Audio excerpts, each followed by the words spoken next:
په سعودي عرب کې به تاسو خپل هیلث انشورنس څنګه چک کوئ؟ که تاسو په سعودي عرب کې ژوند کوئ نو تاسو له لازم پکار وي چې تاسو خپل انشورنس یو ځل لازم آنلاین چک کړئ. ولې چې بعضی نیم کیسز کې داسې راځي چې کپیل یا کمپنۍ تاسو انشورنس اکټیو کړی نه وي او یا تاسو انشورنس ایکسپایر شوی وي خو تاسو ته پته نه وي. که تاسو په سعودي عرب کې چرته اچانک بیمار شئ او تاسو هسپتال ته لاړ شئ نو که تاسو انشورنس اکټیو نه نو مکمل خرچه چې ده هغه به تاسو د خپل جیب نه ورکوي. او وطنوالو تاسو ته پته ده چې په سعودي عرب کې علاج کول دلته کې څومره ګران دي. نو راځئ وطنوالو په دې ویډیو کې درته زه اسانه طریقه ښیم چې تاسو به خپل انشورنس آنلاین په خپل موبایل کې څنګه چک کوئ. که تاسو انشورنس بیا ایکسپایر وي یا اکټیو نه وي نو تاسو خپل د کپیل یا کمپنۍ سره خبره کولی شئ. دې نه علاوه وطنوالو موږ په یوټیوب باندې هم کار شروع کړی دی، هغه د سره لازم سبسکرایب کړئ. راځئ چې دا مکمل طریقه د موبایل په سکرین باندې زده کړو. دې دپاره به تاسو خپل ګوګل کولاو کړئ او په ګوګل په سرچ کې به تاسو ولیکئ فایل پی سی آر. دا څنګه چې ما تاسو ته په سکرین باندې شو کړی دی همدغه سیم ټو سیم سپیلینګ به تاسو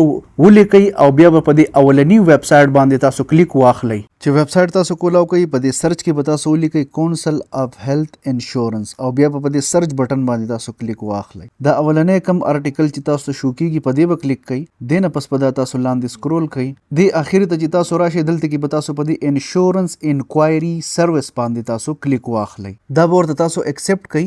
دې ځینه به بیا دا تاسو کراس کړئ. دلته کې به تاسو خپل د اقامې یا د بارډر نمبر ورکړئ. صحیح ده، دلته کې اقامې نمبر دی ووایه او دا به د دې ځای نه تاسو په دې اوکې باندې کلیک کړئ. دا تاسو کته شي چې دا تاسو د انشورنس انفارمیشن راغله دې ځینه دا تاسو ډاونلوډ کولی هم شئ. دا د اقامې نمبر دی، دا تاسو کم دی او بینیفیکشري ټایپ چې کم دی هغه دا دی، دا د بینیفیکشري نمبر دی. په دې کې مکمل ډیټیلز تاسو ورکړي دي. دا کمپنی ده، دا تاسو د کمپنۍ نوم دی او میډیکل نیټورک دې کې ټوټل هر څه ورکړي دي. دا تاسو بیا دې ځینه ډاونلوډ کولی هم شئ. او ایکسپایر ډیټ چې کم دی نو هغه دا دی 2027/3/14. دا به په دې باندې ایکسپایر کیږي او اپډیټډ ډیټ چې دی هغه دا دی. ټیک شو. نو د دې ځینه تاسو خپل انشورنس چک کولی شئ. نو د دې ځینه تاسو خپل انشورنس انفارمیشن چې کوم دی هغه ډاونلوډ کولی هم شئ او چک کولی هم شئ. اوکې، امید ده چې تاسو به پوه شوي. که نور صحیح په کمنټ کې تپوس کولی شئ. د خپل ځان خیال ساتئ. د الله په امان.